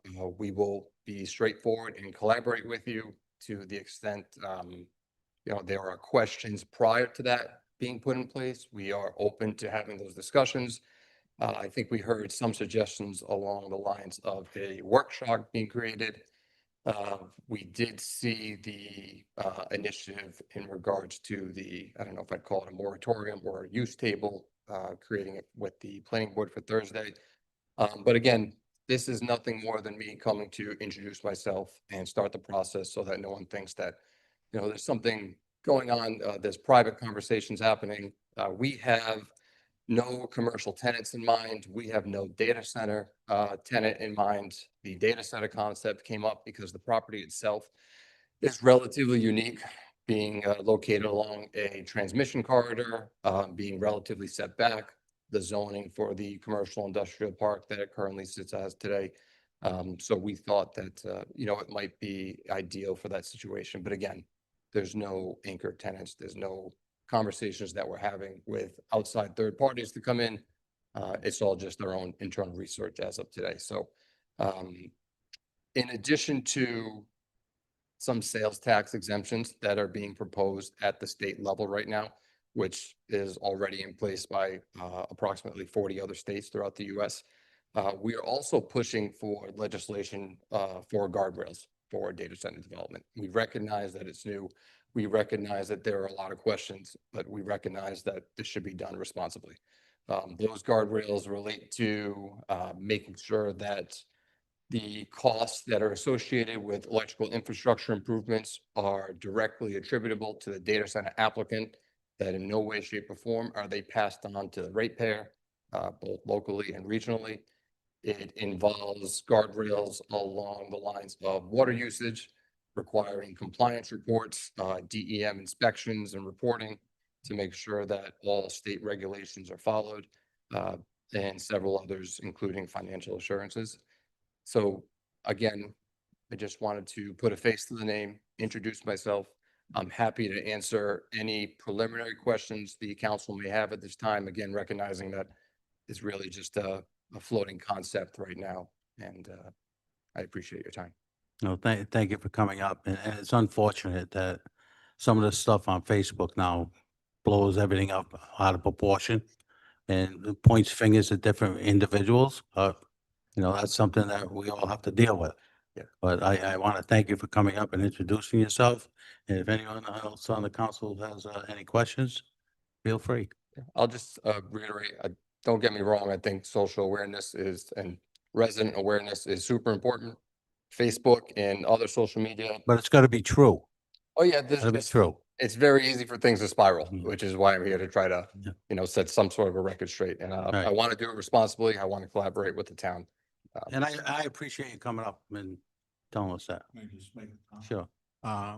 You probably, I think you're aware, so I spoke to John Branker about setting up the meeting with the council and Mr. Palumbo and the Branker family, so they can introduce, and we've talked about this in the past anyways, but you're still in the infancy phase, but they did agree to put something together and invite the council and, kind of give an update what's going on. So they've been, as far as communicating with us, they've been pretty good about it. So it's been a good thing. Okay, we welcome the workshop, in terms of the agenda item on Thursday, just, I would think just a blanket no to the use without having some of those discussions and those workshops, in my opinion, might be a little premature. There's probably a more constructive way that we can go about it.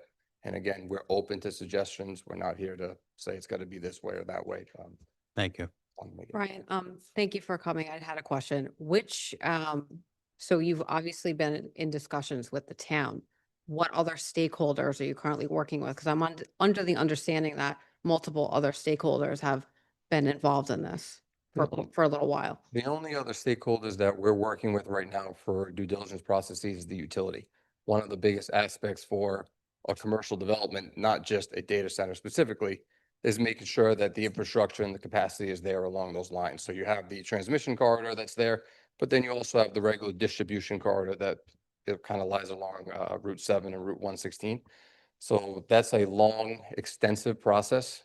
So we tried to start some of those conversations sooner rather than later, but that's really it. So you're not working with Commerce at all, Oh, Corporation? no, I can, yeah, no, I'm sorry. I can correct that. We started an application as well with Commerce for the Rhode Island Ready program. The Rhode Island Ready program is a program the state offers that helps push along commercial development in business parks such as this. Think of Quonset Development Court, but on obviously a much smaller scale. So Quonset Development Court has all of those locations out there and they have a supply and demand issue. They're getting calls every week for businesses outside of state that are looking for pad-ready sites, but unfortunately they're at capacity. So the state put together this type of program to incentivize development in other areas throughout the state. And yes, we have started that application process. They assist with engineering, planning. There's even a funding aspect of it as well. So I apologize, it's not. No, that's okay. And are you, everybody, are you working with any members of the General Assembly? Actively, yes, actively. So we. Okay, so there are multiple stakeholders being spoken to at this time. So are there anyone else? We are working with the entire General Assembly within our office to push forward two separate distinct bills. Yeah, I've read those. One is for a sales tax exemption, which again, 40 other states throughout the US has right now. There will be no data center in Rhode Island without a sales tax exemption. There's no reason that they would go here when there's a sales tax exemption there. So without that, that concept is, not a thing. The second bill that we're looking to facilitate forward is the guardrails bill that I was talking about, making sure that this is done responsibly. We recognize that there's a balance to it. Utility cost, water usage, and financial assurances for cities and towns. That said, that guardrails bill will be the minimum. There's every path forward for this development is going to come through this town, through your planning board, through this town council, where you get the second bite of the apple to say, well, I'm also concerned about noise and visual characteristics and other financial assurances that the town sees fit. So I view that as the bare minimum, but yes, that is another stakeholder that we are working with throughout this development. Thank you. Yeah, I read those two bills and I didn't read the electricity one like super in depth. But when I scanned it, it doesn't seem nearly as comprehensive and applying safeguards as it should be. So I have huge concerns with that because there's not just concerns with water and electricity. I'm not directing this at you. I'm Yeah, of making a course. general statement. There's a multitude of issues that can arise, that have been identified throughout the United States. But thank you for coming and being open and being willing to meet with us. And I know the public's very interested in this as well. This- Very, very much interested. Thank you. And those are the perfect examples of, things that we could address in a workshop. Absolutely. Prior Thanks very to much. submission. Anyone else? Thank you. Thank you. Anyone else like to speak?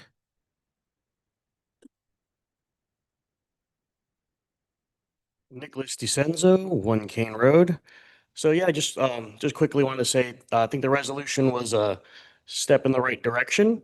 So, as you grow older, you learn to appreciate what you have in the town and everything like that. So, a bunch of people here are happy tonight, so good job, guys, and that's about it. Thank you. Guys, Thank you. guys. Come on, Nick, guys. Come on, Nick. Ladies and Thank you for gentlemen, your thank you very comment. much. Next time you come up, Nick, you gotta take your hat off. Thank you, sir. Anyone else?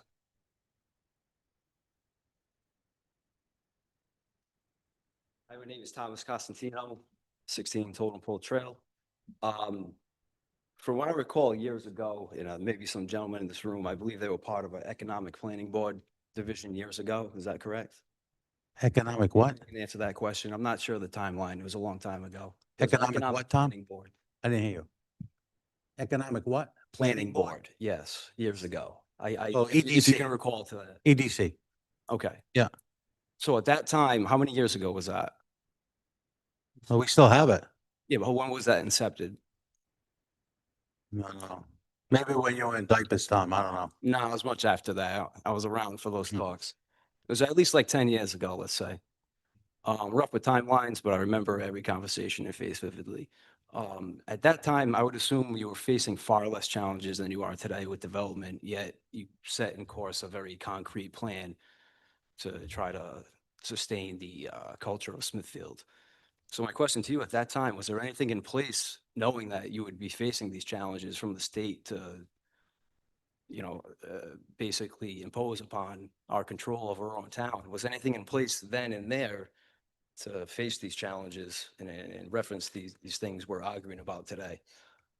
Because it seems to be, the same exact conversation with far less going on at the time. I guess I just want to propose that. I don't know if there's anything you can review from back then. Secondly, I was fortunate enough to be mentored by one of the first 30 programmers on the face of the earth. And as far as data centers and economic planning goes, I would like everyone that's involved with that to, take serious consideration on what that will do to the culture of this town. There's a lot of pros and cons, and that one should be taken quite seriously on both sides across the board. And lastly, I believe I was here 10 years ago, and I mentioned something about the speakers. And clearly nothing has been done about that. I consider myself an audio scientist, and we should either get new speakers, turn up the volume, or do something here, because it's tough to hear you guys. And a little bit of chatter just disrupts everything. Can't hear you or the people behind me. So, don't say anything, right? About any agenda? Hey, whatever you want, it's public comment. As far as education goes, I believe we should mandate that chess be taught in our schools from first grade and up. And I believe that will have a tremendous impact on our education across the board. And I would love to put together any type of presentation I can to show you exactly how that will have some immediate results. And really, I think you're gonna have to go across the street with that one. School department. school department, all right. Yeah. I want all of you to think about that when you're the ones that have to talk to the school department. Other countries take it very seriously. It's part of their DNA. They teach their kids that, and it's pathetic that our country does not take it seriously. And I would love to put a presentation for you guys on how that enhances critical thinking skills out the roof. You can certainly do that. Very passionate about that. And you can certainly make an appointment with the town manager and talk about the acoustics in here. Yeah, it's horrible. Yeah, I bet right you guys here. can't hear nothing back there too. So anyway, that's it. That's all I got. Thank you. Please help the school committee with the audio. Theirs is 100 times worse. Motion to adjourn. Second, all in favor? Aye, Aye. ayes have it. Have a good night.